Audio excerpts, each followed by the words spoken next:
pues otro capítulo más, el último del año de Póker Abierto. Ojalá que este esfuerzo les haya gustado porque en el 2021 se va a poner todavía mejor con Luis García, con Roberto Gómez Junco, y hoy pues nos engalana la presencia de Adriana Monsalve, una de las mujeres que ha ganado a pulso y sangre y sudor, ya nos dirá, y capacidad, un espacio muy importante entre las comunicadoras deportivas de todo el continente, y nos da muchísimo gusto compartir contigo, Adriana, con Luis, con Roberto, tres temas hoy: la pandemia, qué nos dejó, cómo nos marcó, a dónde vamos con ella en el 2021, el tema del machismo en los medios, igualdad respecto al género, y luego nos meteremos para terminar con el asunto de los deportistas, sobre todo futbolistas convertidos en políticos, porque parece que don Jorge Campos va a ser diputado federal, aunque usted no lo crea. Adriana, ¿cómo estás? Qué gusto saludarte. Gustazo para mí estar con ustedes. Wow, que se hayan unido los tres caballos de la comunicación deportiva en México, pues me encanta ser parte de esto, me encanta volver a reencontrarme con Roberto, volver a hablar de fútbol y va a hablar del deporte, creo que no lo hacíamos desde Brasil 2014, y con Luis, bueno, una admiración enorme siempre, lo sigo por redes sociales, soy una de sus aficionadas. Y siempre, pues, un gustazo estar contigo, Javier, y hablar del deporte, que es lo que nos apasiona, ¿no? Al contrario, muy orgullosos de tenerte. ¿Cómo estás, Roberto? Muy bien, Javier, Luis, qué gusto saludarlos, qué gusto saludar a Adriana. Bienvenida, Adriana, muchas gracias por aceptar esta invitación. ¿Qué onda, Un Luis? placer, ¿Cómo va como la- todos los... Adriana, ya lo decía Javier, nos engalanas, ¿no? Una periodista y una mujer extraordinaria en todos los sentidos Ay, gracias. y en los medios de comunicación ni hablar, que ya platicaremos, será uno de los temas. Bienvenido y muchísimas gracias por aceptar estar en esta loquera que tenemos ya algunas semanas haciéndola. Muchas gracias. Que vale la pena aclarar, Adriana, Roberto, que Luis realmente no se ha cuidado en el 2020, andaba abajo. La lana es la lana, el momento es el momento, y Luis ha aprovechado todas sus oportunidades, y la verdad es que qué bueno que no hemos coincidido porque seguramente nos hubieras contagiado, desgraciado. Me he hecho como 27 pruebas, ¿no? Para más o menos salir. Al principio era yo un freak, ¿no? De la pandemia. No quería hablar ni con mi señora ni con mis hijos, quería hablar aquí en la casa y poco a poco pues, se va uno relajando y de mala manera o de buena manera y entendiendo también esta parte de la pandemia, ¿no? Que nos vino a voltear de cabeza, Adriana, tanto en lo particular como en el tema deportivo. Yo siempre creía que cuando venía una situación complicada de enfermedad o inclusive de terrorismo o de cuestiones naturales, el deporte siempre era el primer lugar de refugio, ¿no? O sea, cuando haya deporte otra vez automáticamente significa que estamos bien, que vamos en buen camino, ¿no? Digamos, de regreso al origen, y de pronto, pues, con esta pandemia, pues también nos sacudieron el deporte y nos quitaron ese regreso al refugio, a la casa, cuando las casas venían muy mal, ¿no? No, creo que lo que más ha afectado es lo que ha durado, ¿no? Porque al principio, en marzo, pues uno pensaría que iba a ser algo pasajero, que a lo mejor en julio ya estuviéramos pensando en irnos de vacaciones sin ningún tapujo, o que regresaría y que terminaríamos todos los torneos, por lo menos de fútbol, en el fútbol mexicano, pero como que cada mes nos da una cachetada, ¿no? Más fuerte, una bofetada mes tras mes, lo que significaba el COVID-19, cómo lo iban a manejar en los diferentes medios, porque obviamente el deporte, como tú dices, en este momento era lo menos importante de lo más importante, pero para muchísima gente el deporte no solo es un refugio, el deporte es la economía, el deporte es el ente de trabajo para muchísimas familias en muchísimas partes del mundo, no solo en México, a nivel mundial. Entonces, ir viendo cómo cada vez nos hacíamos más pequeños ante esta pandemia, era lo que daba más terror, y que todos los meses duraba más y que seguía durando, y que cuando pensábamos que se iba a acabar, no se acabó, sino que más bien era un rebrote, y entonces Europa volvía con el rebrote, y cuando Europa estaba abriendo, nosotros sabíamos que pues el latigazo vendría para América y nos iba a afectar, quién sabe, un mes después. Entonces, ayer me preguntaban, ¿qué es lo que más te ha afectado? Lo que más me ha afectado es que lo que ha durado, ¿no? Gracias a Dios, no, ningún familiar mío ha estado contagiado con el COVID-19, no lo ha padecido. Sí tuve en algún momento alguien cercano, pero gracias a Dios no fue a mayores, ¿no? Pero lo que le ha afectado a la gente es una de las cosas que más me ha preguntado, y hoy me preguntaron, ¿qué es lo que aprendiste de esta pandemia? Y lo que más aprendí, y es lo que más me da miedo, es que la conciencia social sigue siendo la misma, y creo que padecemos de conciencia social, y por lo cual creo que se ha hecho aún mayor, ¿no? Robert. Pensé que seguía Javier. Sí, inquietante, dolorosa, larga esta etapa de la pandemia, ¿no? Estamos viviendo lo que no habíamos vivido, los que tenemos más años, bueno, todavía es más raro para nosotros. Yo no sé los niños que están viviendo esto, cómo lo van a asimilar, a digerir y cómo van a recordar esta etapa tan inquietante que parece que está en vías de resolverse, ¿no? Por la cuestión de la vacuna y todo lo demás. Y en ese sentido, con respecto al fútbol, a mí sí me gustó, más allá de errores que se cometieron indudablemente en el fútbol de México y quizá de todo el mundo, sí me gustó esa especie de mensaje a partir del fútbol. Recordamos aquel regreso en Alemania primero, ¿no? Uh-huh. Y era una gran noticia en ese momento, o sea, se puede seguir jugando al fútbol, que era una forma de decir, se puede seguir viviendo, podemos aspirar a volver a cierta normalidad. Desde ese sentido, me gustó el mensaje que envió el fútbol. Incluso en México me gustó lo de Guardianes 2020, el homenaje obligatorio para tanta gente que se ha partido el alma en esta etapa tan crítica. Me gustó el nombre ese, que se regresara sin gente en los estadios. No me gustaron obviamente otras cosas, que burdamente abolieran ascenso y descenso aprovechando el inicio de la pandemia, que suspendieran aquel torneo. Ahora se le añade eso a la historia trágica, asiaga del Cruz Azul, pues aquel liderazgo después de 10 jornadas que no sirvió para nada, ¿no? Cuando reanudaron, yo creo que había que respetar eso que se había jugado, deciden que no, quizá para hacer otros movimientos, parte también esto de la abolición de ascenso y descenso, y regresan con un nuevo torneo. Pero más allá de esas cosas más que cuestionables, me gustó que a partir del fútbol se mandara ese mensaje, porque en algún momento, siga o no esto de la pandemia y en qué medida, en algún momento tienes que seguir viviendo, tienes que salir a la calle. Ya sabemos además que está el riesgo no nada más de la salud, sino de la situación económica. Imagínense cuánta gente decía, bueno, sí, me tengo que cuidar. Yo entiendo que está muy mal esa irresponsabilidad del que sale a la calle a las fiestas, pero también entiendo a esa cantidad enorme de personas en México que decían, no es opción para mí quedarme en mi casa, yo tengo que salir para que coman mis hijos, ¿no? Y tampoco me quiero poner trágico ni mucho menos, pero en algún momento había que encontrar ese balance. A partir del fútbol, me gustó que se enviara ese mensaje. Poco a poco, cumpliendo los protocolos, cuidándonos, podemos aspirar a ese ansiado regreso a la normalidad. Tantas cosas que aprender, ¿no? Desde cuestiones como filosóficas hasta esto ya más operativo, ¿no? Cuando te das cuenta que Cristiano Ronaldo le da, o a Lewis Hamilton, tú dices, bueno, los tipos más protegidos, los tipos más fuertes, los tipos más sanos, con más dinero, con más recursos, son vulnerables. Y entonces empezamos a jugar los promedios, ¿no? Que si los viejitos, entonces no veas a tu papá. Que si las mujeres embarazadas, que si la obesidad, que si la hipertensión. Pero luego te das cuenta que mueren personas de 25 años perfectamente sanos. Entonces ha sido como reacomodar nuestra cabeza en dos caminos, yo creo. ¿Qué haces con tu tiempo en casa? ¿No? Porque como dice Roberto, el confinamiento para el que no tiene que poner pan sobre la mesa es el infierno. El confinamiento para estos que estamos aquí ha sido replantear algunas situaciones, pero la bendición de tener techo, comida y aguantar unos meses o quizá años cambiando internet. prioridades, ¿no?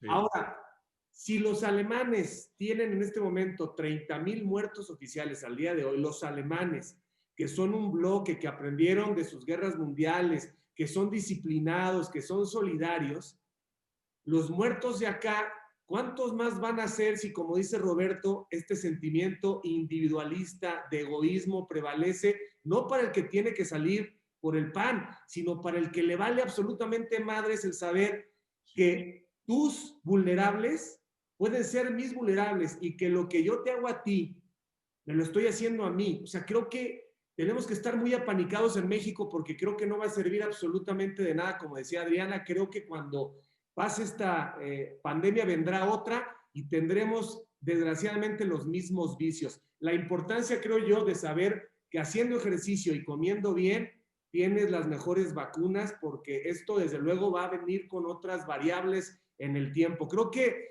ha sido alucinante lo que nos ha pasado, ¿no? Como dice Roberto, los niños de 10 y 12 años, ¿dónde van a recuperar? No sé si, Adriana, tus niños estén por ahí. ¿Dónde recuperan estos años, estos meses de la sociabilidad que es tan importante en la construcción de sus mentes? Perdón, y que no voy a dejar hablar a Luis en este momento, pero No. ahora que hablas de mis hijos, sabes que yo lo he visto por el lado, o sea, ellos han disfrutado muchísimo más a su mamá que en cualquier otro año, porque su mamá ya no tuvo que viajar en este 2020 todos los domingos a ir a hacer la jugada a México, porque la mamá no se fue 45 días en el verano para estar en los Juegos Olímpicos, la mamá no fue a los Juegos de la Selección Mexicana, entonces ellos como mamá me han disfrutado muchísimo más, que mis hijos entienden que su mamá trabaja, que su mamá tiene, así como trabaja su papá, en mi casa eso está muy bien definido y mis hijos entienden. Yo siempre trato de darles tiempo de calidad y no cantidad cuando son años normales, pero en este año creo que han entendido hemos tenido una compenetración muchísimo más auténtica y más real de lo que hemos tenido en muchos otros años. No hemos estado envueltos en todo lo que es la vorágine de lo que significa un año normal, ellos en clase, en sus clases de piano, en sus clases de canto, lleva, trae, haz la tarea. Creo que ellos han tenido un año distinto, pero como dije, no vayamos a malcriarlos y a crearles una burbuja. Yo creo que, y se los he dicho a ellos muchísimo tiempo, ustedes han estado en confinamiento, pero han estado en confinamiento con comida, con lujos, con internet, con tu teléfono, con tu iPad, confinamiento bien diferente y muy distinto. Ha habido otros momentos en la historia y a lo mejor quizás otras personas en la historia. Entonces creo que tenemos que estar agradecidos de que nunca nos dio, de que nos hemos cuidado, de que nunca hemos tenido que contagiar a nadie por la irresponsabilidad quizás de nosotros, pero esto lo agarras en cualquier lado, la gente inclusive no es siendo responsable también se ha contagiado, ¿no? Entonces, mis hijos yo creo que han aprendido muchísimo este año y han aprendido también a valorar el tiempo con sus amistades y valorar el tiempo también con su mamá y con su papá. Creo que eso es la enseñanza más grande que ellos han tenido. Que de pronto hemos tenido estos excesiva dosis familiar, ¿no? De que de pronto no estábamos acostumbrados inclusive hasta a conocernos más, a pelearnos más, ¿no? A profundizar más, que eso ¿no? Inclusive hasta como a reacomodar este tema de prioridades. Y tú conoces perfectamente el deporte en Estados Unidos, Adriana, y de pronto vemos la NFL o la NBA o la misma MLS, ¿no? Que son capaces, ya lo decía muy bien también Roberto, que el fútbol mexicano dentro de sus limitantes logró solventar, digamos, el torneo, nos quiso regalar un repechaje pensando que la gente está en casa, entonces te voy a dar algunos partidos más de matar o morir. Tampoco leo en buena lectura diciendo está bien, pero hoy hay 70,000 plataformas en las cuales yo puedo ver otro tipo de cosas. No es que me des más partidos, es que me des mejor espectáculo. Fue una buena intención, me parece que le faltó calidad al fútbol mexicano, pero eso lo viene arrastrando hace mucho tiempo. Pero de pronto vemos a la NBA que es capaz de montar una burbuja y ¡pum!, termina su temporada. La MLS hace una burbuja en Orlando y termina la temporada. La NFL que hace, creo que 100,000 pruebas porque digo, son 53 por equipo, y de pronto vemos que el deporte americano, o sea, esos deportes que están como mucho mejor estructurados y tienen mejores protocolos, fueron capaces de reaccionar de manera mucho mejor, ¿no? A nivel mundial. Yo quiero agregar una cosa a lo que acabas de decir. En eso creo que difiere un poco de ti en lo que significó el repechaje. Creo que en la práctica y cuando se establece en este nuevo formato en Guardianes 2020 o en la Liga MX, por supuesto, siempre vamos a criticar, ¿no? Siempre le vamos a buscar la quinta pata al gato o el pelo blanco al gato negro, ¿no? Porque eso es parte de lo que es el deporte, no solo en México, sino en todos lados.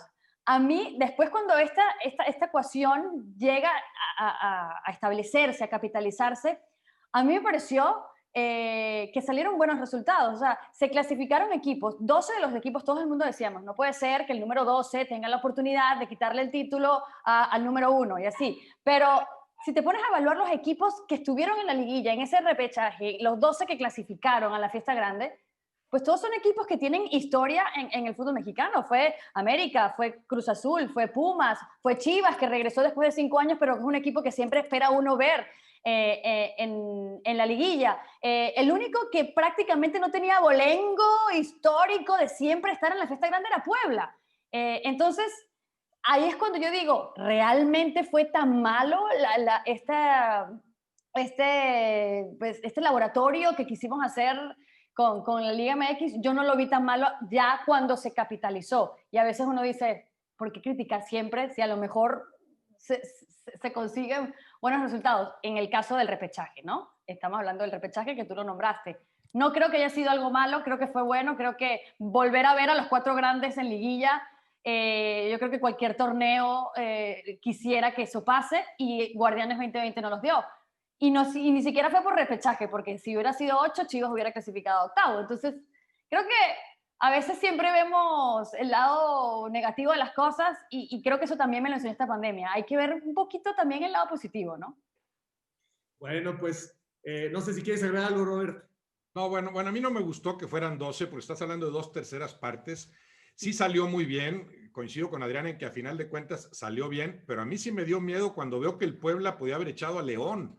Ya había bajado mucho la liguilla y se está Puebla y no Monterrey, porque a lo que aspiramos es a un mayor nivel futbolístico, ¿no? Bueno, por lo menos el León empezó a ordenar las cosas, aunque no fue para nada fácil aquel enfrentamiento contra Puebla. Yo quería plantearles, hablando de esto de la pandemia, muy cortito, ¿qué vislumbramos? ¿Qué va a pasar con el fútbol mexicano en particular en el 21? Sabemos que el negocio se vio inevitablemente afectado, y creo que ha sido tan generoso como producto de consumo el fútbol en México, que permitió, con el colchón que tenían, sobrellevar esta etapa. Habrá unos equipos en situaciones más críticas que otros.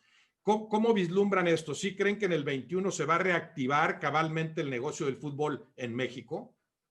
O sea, yo creo que depende del tema de la vacuna, lo que dicen esta de inmunidad de rebaño, ¿no? En el momento que, digamos, ya todo el rebaño seamos inmune, bien entendido, ya sea por contagio o por vacuna, podría uno pensar en que la gente regrese al estadio, que es un tema, por supuesto, medular. Me parece que los derechos de televisión se van a mantener, los patrocinadores, algunos medianamente van a poder permanecer, pero hoy también tenemos el ejemplo de América y Cruz Azul, y como decía bien Adriana, de estos equipos grandes. Hoy ni América ni Cruz Azul tienen equipo, o sea, tienen entrenador, no tienen equipo, tienen entrenador.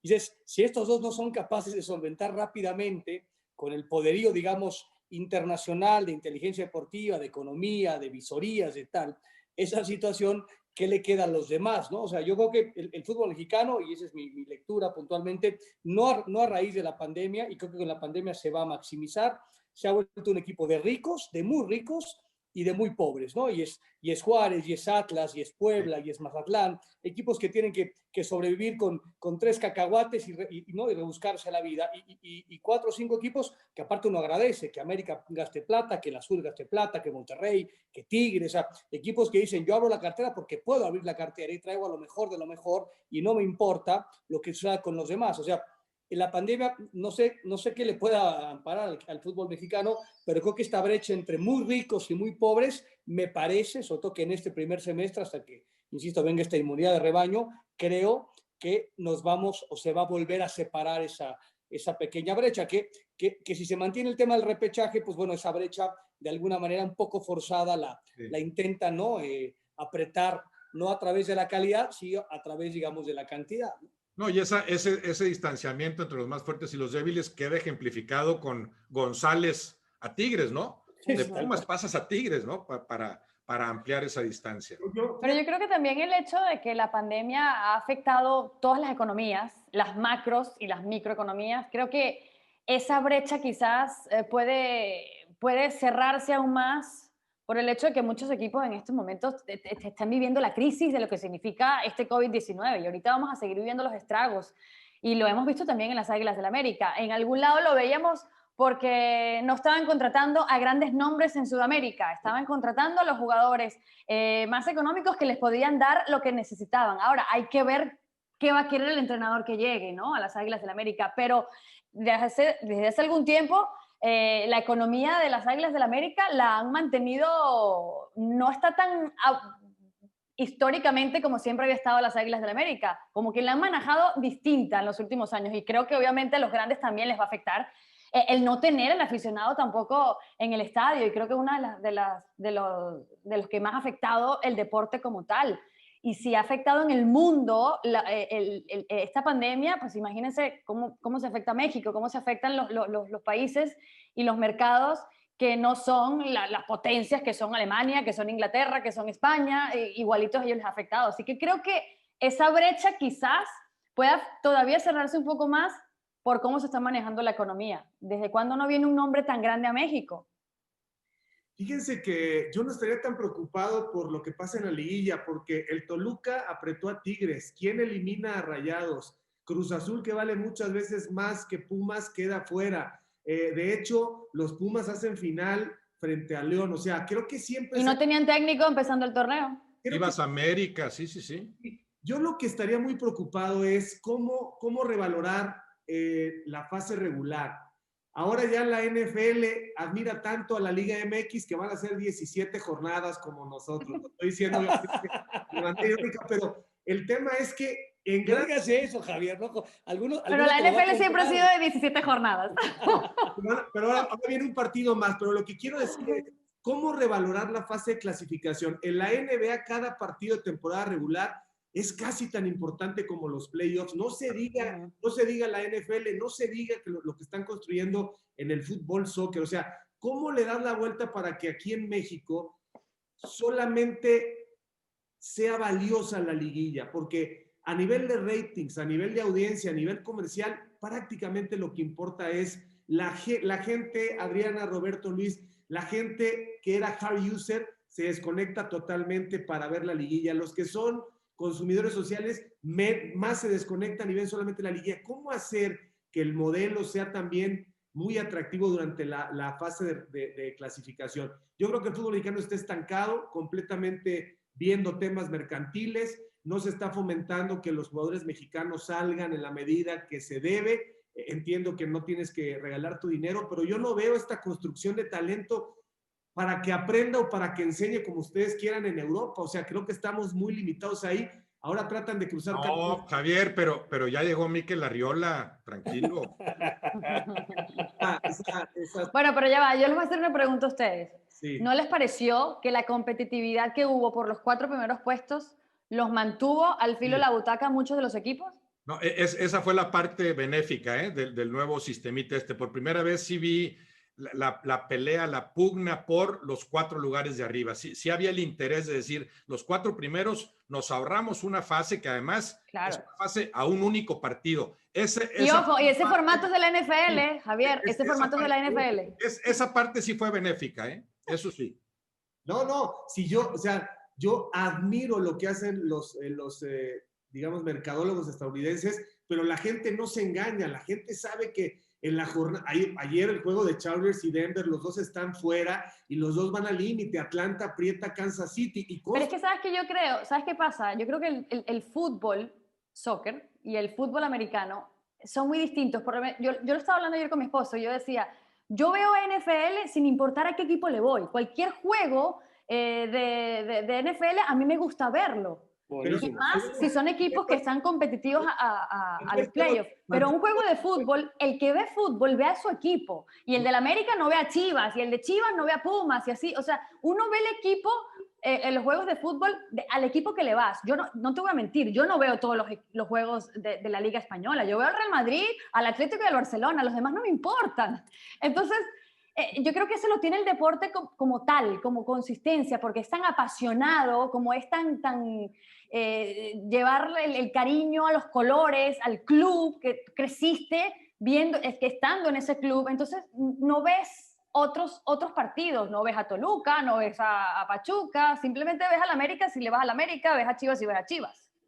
Bueno, que eso me parece tiene el partido de la Liga Premier realmente... Vamos a decir que no. ¿De verdad ves todos los partidos de la Liga Premier? No, pero lo que encuentras te va a llenar, Adrián. El problema del fútbol mexicano es que te encuentras 3 de la jornada 1 a la jornada 8, 3 partidos buenos. En la NFL te encuentras siempre partidos buenos.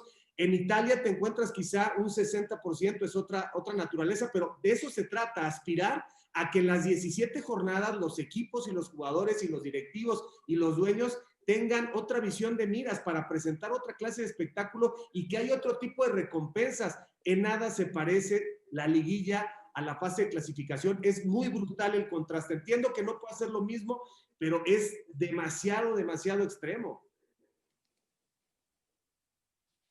Ya mataste, ahora sí que mataste póker con ese concepto, riquísimo Javier. Y pasaríamos, Adriana, al siguiente tema, ¿no? Que poníamos al inicio de Póker Abierto, Estaba esta bueno. parte de las mujeres en los medios de comunicación en nuestro país y, bueno, y en Estados Unidos, que tú también tienes ese vínculo con ese país. ¿Cómo ha sido tu andar? O sea, ¿cómo nos ves de allá hacia acá, digamos, ¿no? A los hombres que creo que hemos hecho lo mejor que hemos podido y hemos aprendido, pero por supuesto que la opinión y la versión de una mujer en un medio de comunicación, y sobre todo cuando hablamos de fútbol, soccer, que automáticamente, ¿no? Estúpidamente lo llevamos al tema de hombre.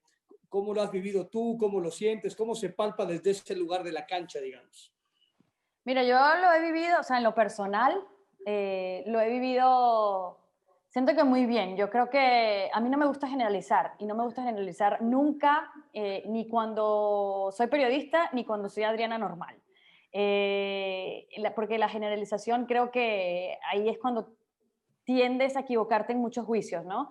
Y yo no te voy a decir que nunca he tenido o que nunca he enfrentado hombres que sean machistas en este medio, porque obviamente sí, pero yo creo que, y se lo decía a Javier cuando me entrevistó en su programa, porque él insistía, pero dime, tienes que contarme algo que te haya pasado, y a veces, y fueron muy pocas, y la verdad, las veces que he sentido eso, pues simplemente lo batallo como cualquier otro, en otro momento. En redes sociales te siguen diciendo cosas, siempre te van a decir. Yo creo que la mujer en el deporte tiene que demostrar todos los días. Y si un día tienes un día malo, como puede tener cualquier ser humano, no por el género, porque los hombres también se equivocan, nos equivocamos por ser seres humanos, no por ser mujeres.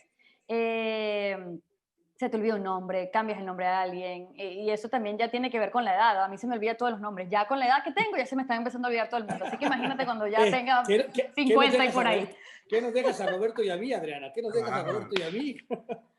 Pero yo creo que tiene mucho que ver, y se lo dije a Javier en su momento, es cómo te presentes tú, ¿no? Como mujer en el medio. Tú sabes que vas a tener muchos obstáculos, que los vas a tener que pasar, pero ¿cómo quieres que la gente te vea? Y cómo quieres que la gente te perciba y te consuma, ¿no? Y yo creo que ese ha sido mi baluarte a lo largo de mi carrera. Yo llegué aquí y yo me enamoré del deporte por los hombres. Yo no me enamoré, cuando a mí me preguntan, ¿por qué quisiste ser periodista deportiva? ¿A quién admirabas? Yo admiraba a Luis Omar Tapia, admiraba al Perro Bermúdez, admiraba a los periodistas deportivos en Venezuela, que fueron con los que crecí. Yo no me enamoré de una mujer porque eran muy pocas las mujeres que ven en el deporte cuando yo estaba formándome como periodista. Yo no soy feminista extrema, sí, defiendo el género. ¿Por qué? Porque soy mujer, pero hay gente buena y gente mala en todos lados. Hay periodistas buenos y periodistas malos siendo hombres, siendo mujeres. Entonces, yo creo que mucho tiene que ver cómo tú te presentes. Y cómo yo me presenté, pues humilde, aprendiendo. Aquí todos los días se aprende algo nuevo. Tuve la dicha de siempre tener compañeros muy profesionales. Imagínense en ESPN tener que aprender de Roberto Gómez Junco, o de David Faitelson, o de José Ramón. Siempre todo el mundo me pregunta, ¿cómo te trató José Ramón? Y siempre me trató muy bien. ¿Por qué? Porque yo también hice que José Ramón me tratara muy bien, porque yo hice que mi carrera fuera muy respetuosa siempre, que siempre he querido ser profesional, siempre he querido conseguir las metas que me he propuesto, y creo que eso también lo percibe la gente. Entonces, como la gente te percibe, es como, creo que te van a llevar a conocer. ¿He tenido problemas de machismo? Bueno, sí tuve problemas de machismo, pero no fue por un hombre, fue por una mujer en algún momento que la tuve de jefa y me dijo, es que jamás pensé que ibas a querer ir 45 días a un mundial y dejar a tus hijos solos 45 días. Entonces ahí me quedé como que, wow, que te digan eso, y no me lo dijeron en México, me lo dijeron aquí en Estados Unidos. Si yo hubiera querido, a esa persona, imagínate, yo hubiera podido ir en ese momento a recursos humanos, porque eso es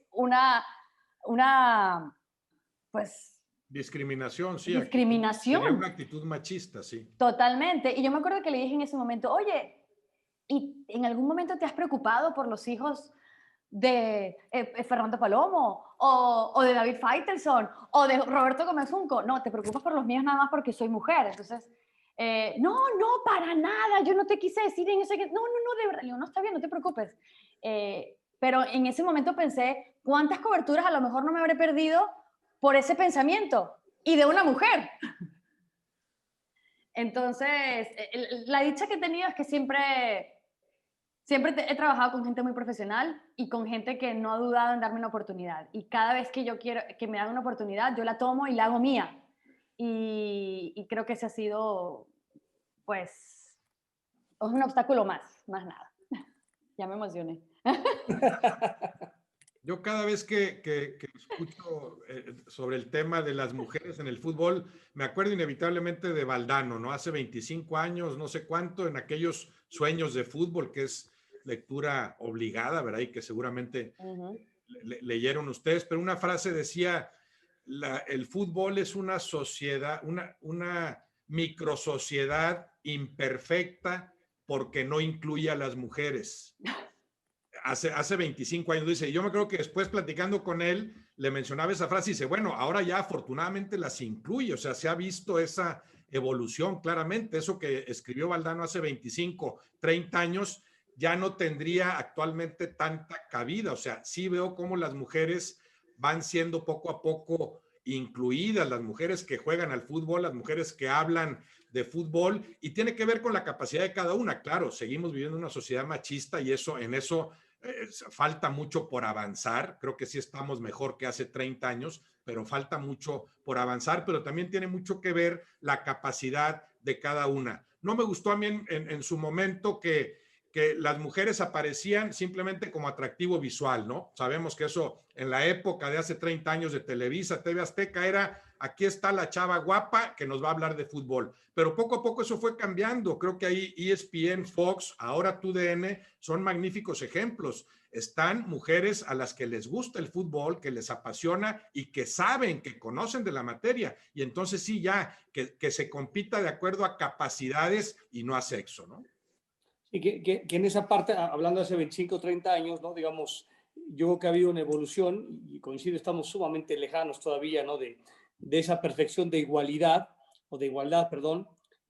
Fue Silvana Galván, que Silvana Galván, digamos, fue como que el primer ejemplo, ¿no? O la primera mujer, si no mal recuerdo, en un tema... En eventos nada más, Luis, ¿verdad? Copas del Mundo. Copas del Mundo. Me acuerdo de Mercedes García Osejo también, claro, sí, pero en esos Mercedes momentos. Te hablaba de un tema, o sea, le daban una... Que luego la ponían a las 12:30 de la noche, ¿no? Por un tema equívoco de que el arte no le interesaba nada, de la cultura, y ella daba unas cápsulas de cultura que te morías, ¿no? Los que somos bastante limitados, le escuchábamos hablar y tal, decías, mamá mía, o sea, pero a Silvana, me acuerdo que ella decía, hablaba de los guapos, o sea, la sección no es que hubiera una mujer en esa mesa que era una mesa brava y era el primer, digamos, ejercicio de un mundial, ¿no? Igual Televisa lo hizo y tal, pero Silvana decía, vamos a ver las piernas de Valdano, porque estaba ahí, o de Maradona, o de, ¿no? O de Guedes, ¿no? O de Negrete, en fin.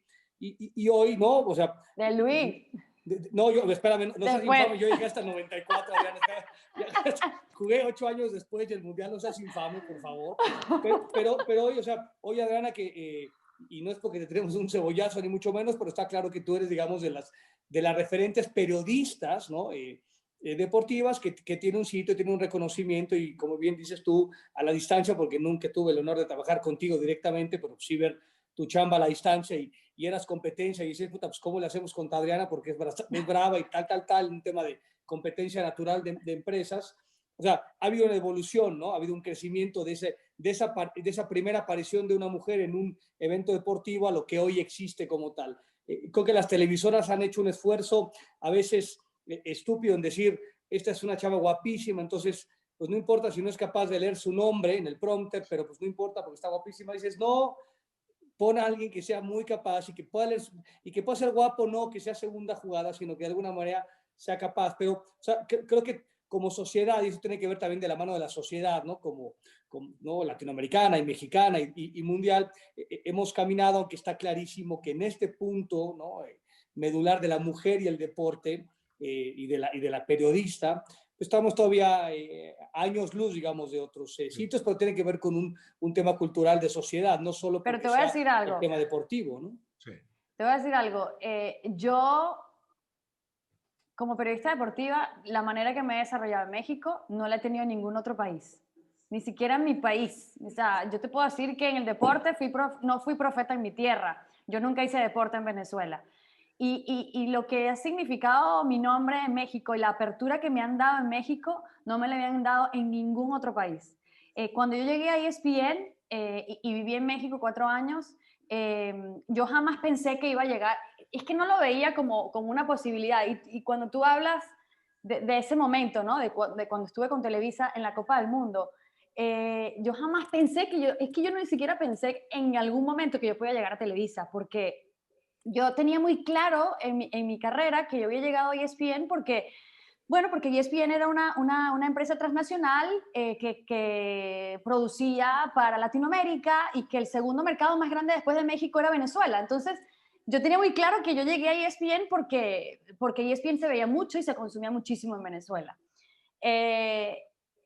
Cuando me llega la oportunidad, bueno, después por todo lo que pasó en mi carrera y en mi vida, llegó a Univisión y después Univisión se une con Televisa y ahora somos TUDN y que me dieran la oportunidad de estar en un programa tan histórico como La Jugada y ser la voz cantante en La Jugada.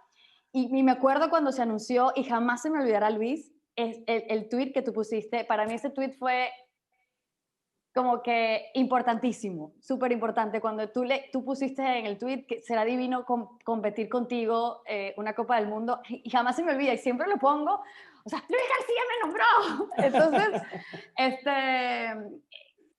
yo le agradezco muchísimo a México, muchísimo. México prácticamente ha hecho a Adriana Monsalve y le ha dado las oportunidades que ningún otro país tuvo. Así que yo no puedo hablar mal de cómo se me han dado las oportunidades en México porque no puedo.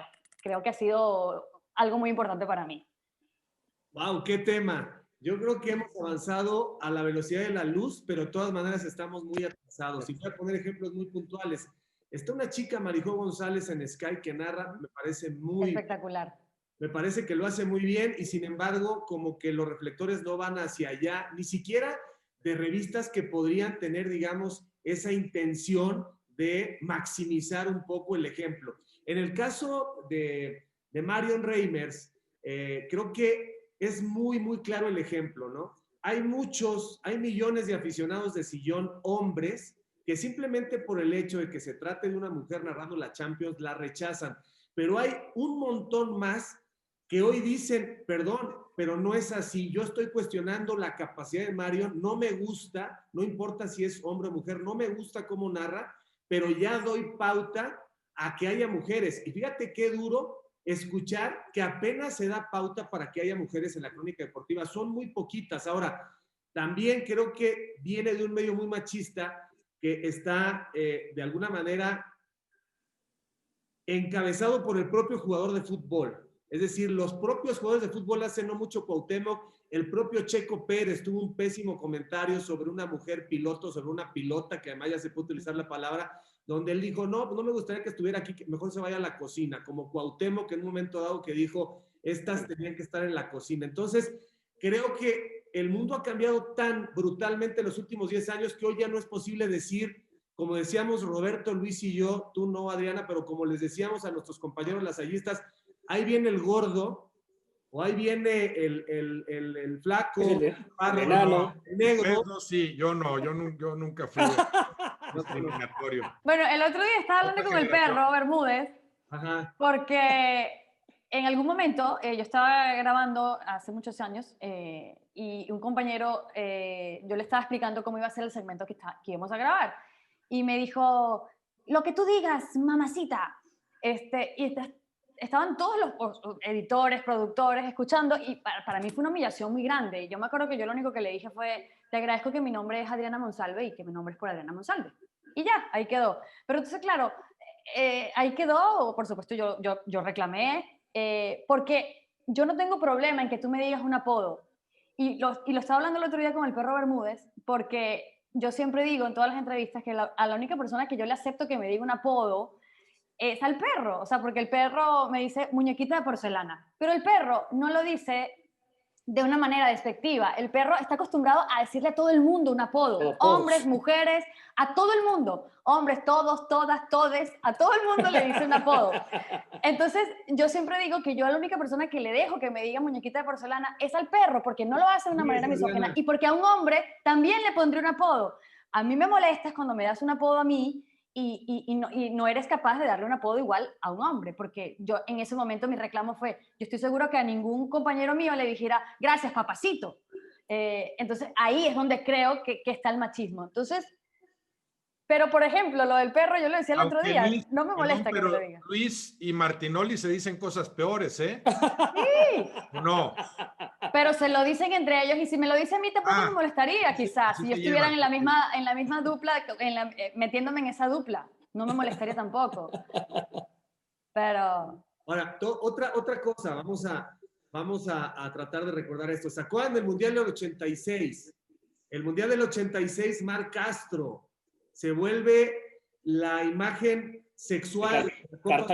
Carta blanca, ¿no? Carta comercial, blanca, sí. Bueno, hasta la fecha Marc Castro vive de ese impactante, digamos, mensaje que era muy radical para los tiempos. O sea, ver a una mujer escotada en un anuncio de televisión a ese nivel era una locura en México. Entonces, lo que quiero recordar un poco es cómo hemos tomado conciencia de que la exposición del cuerpo de la mujer, pero también tendría que ser con la exposición del cuerpo del hombre, tendría que ser algo muy cuidado, algo que ya merece una reflexión, un razonamiento, por muchas otras circunstancias que se derivan de eso, ¿no? Violencia, pornografía infantil, en fin. Yo creo que en el caso, Adriana, incluso del perro, valdría la pena que no te diga muñequita de porcelana, porque si tenemos que ir a las exageraciones, más vale que sea a nada que a algunas cosas, ¿no? O sea, yo sé que el perro tiene las mejores intenciones, pero sí creo que en este momento de coyuntura hay una nueva generación de niños y de niñas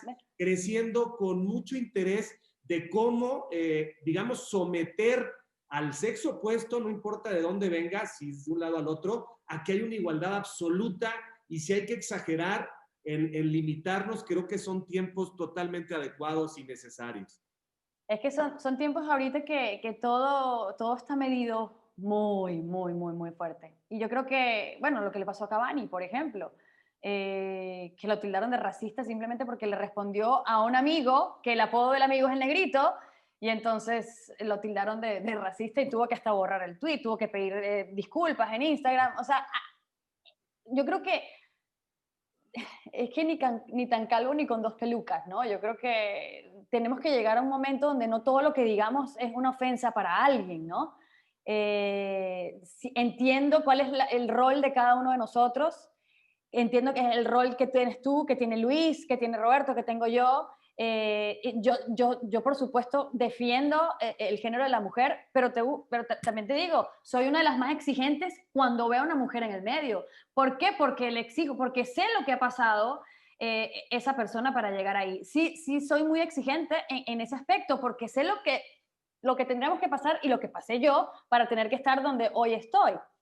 Yo soy una de las que, o sea, no es que sea criticona, pero sí me gusta ver, y siempre le he dicho a todo el mundo, utiliza tu físico en pro de lo que tú puedas hacer como periodista. No lo hagas tu enemigo, porque vivimos en un tiempo donde sigue siendo un tabú muchas veces exagerar con el físico que puede tener cualquier otra mujer. Entonces creo que no hagas eso tu fuerte, porque después te va a costar muchísimo. Yo tengo compañeras que me han dicho, no sabes lo que me arrepiento de haber mostrado de más, porque me ha costado que me den y me respeten hoy en día como periodista deportiva. Entonces, no lo hagas tu enemigo, utilízalo como tu mejor aliado, ¿no?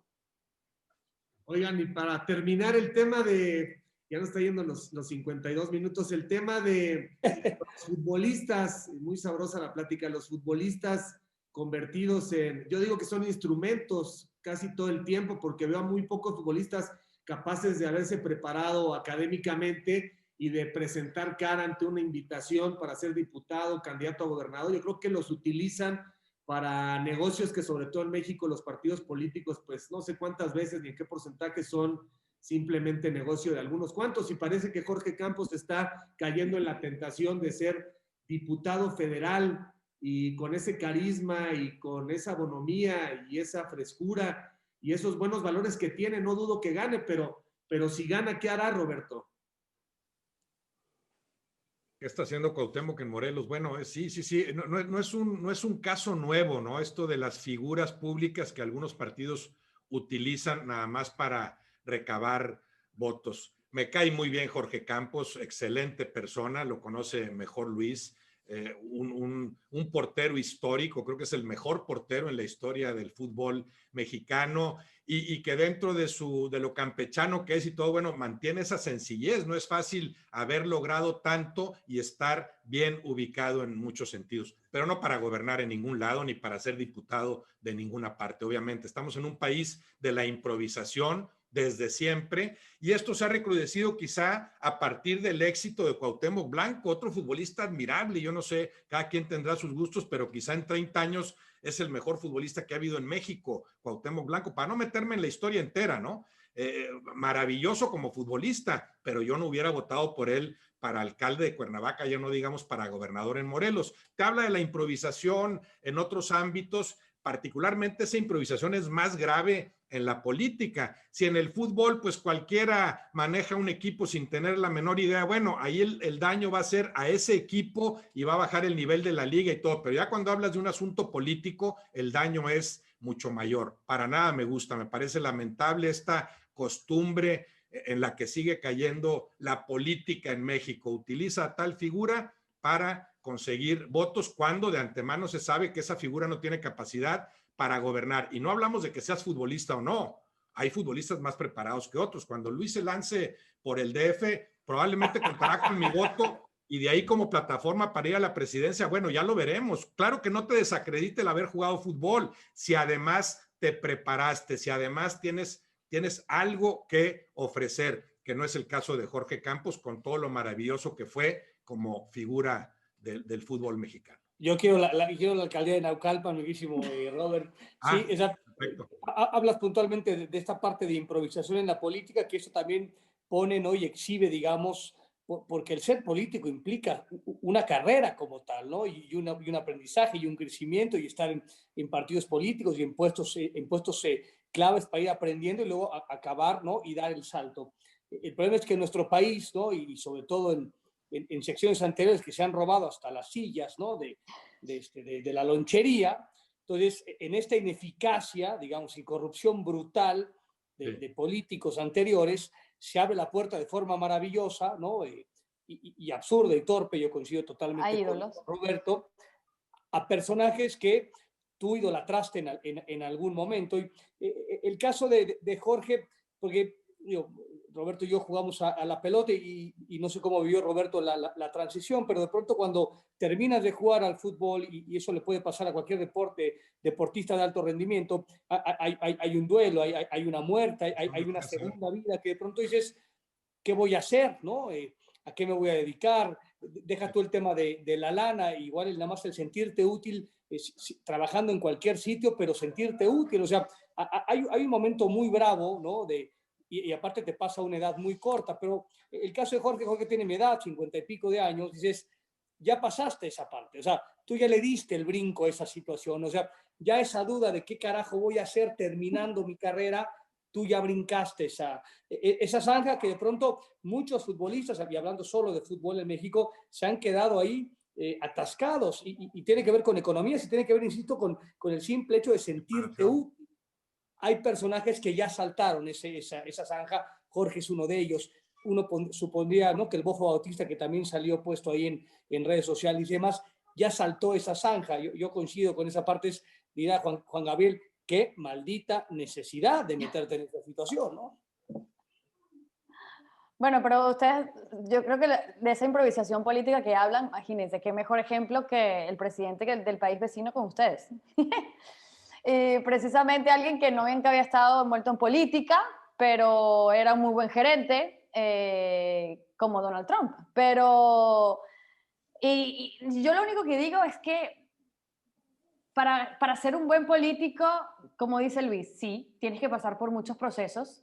Y creo que alguien como Jorge Campos no se va a dejar corromper por muchos de esos procesos que muchos de nuestros políticos de nuestros países pasan y que muchos de ellos se corrompen y que muchos de ellos pues caen en la tentación. Entonces creo que a lo mejor el carisma que pueda tener Jorge Campos, los valores que pueda tener Jorge Campos, creo que sí pueden ser importantes para alguien que le pueda llegar a la gente, para alguien que no deje corromperse ante un sistema que está totalmente pues alejado a lo que son las necesidades de la gente, ¿no? Del pueblo mexicano. Entonces, yo creo que mucho se puede ir aprendiendo, sobre todo lo que es la relación con otros políticos, que creo que eso es también lo que necesita alguien y quizás, yo no quiero decir que va a ser un mal político, ojalá, pero sí puede ser un buen diputado, precisamente porque creo que no se va a dejar corromper por el sistema, ¿no? Yo creo que que también necesitamos ese tipo de gente. Seguimos siendo sociedades totalmente adolescentes, ¿no?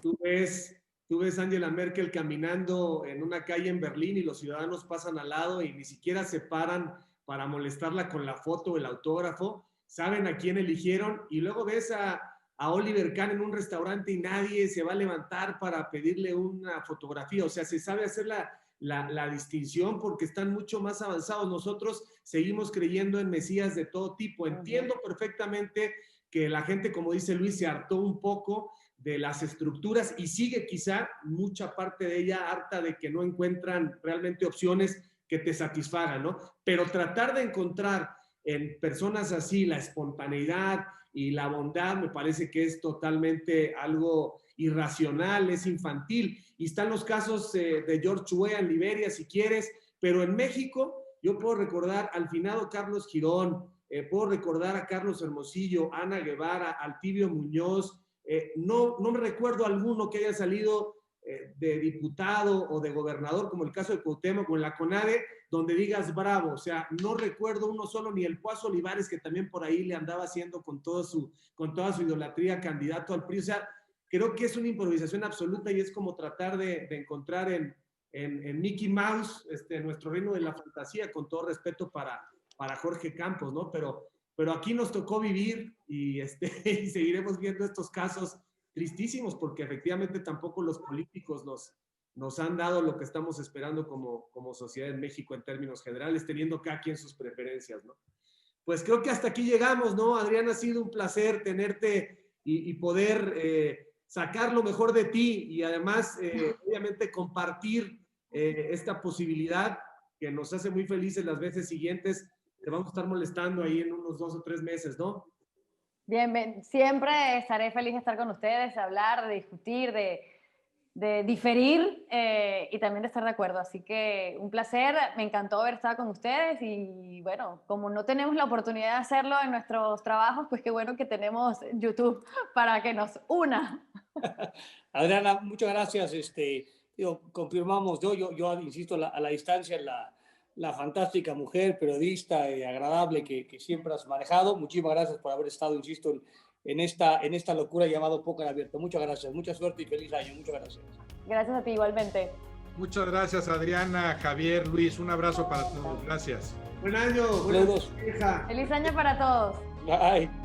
Que nos reencontremos nuevamente en el 21. Tú puedes completar este póker. ¿Quieres participar en Póker Abierto?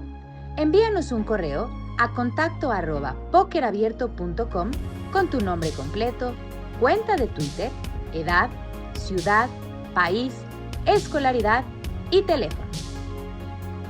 Y no olvides suscribirte a nuestro canal, activar las notificaciones, darle like y dejar tus comentarios. ¡Nos vemos!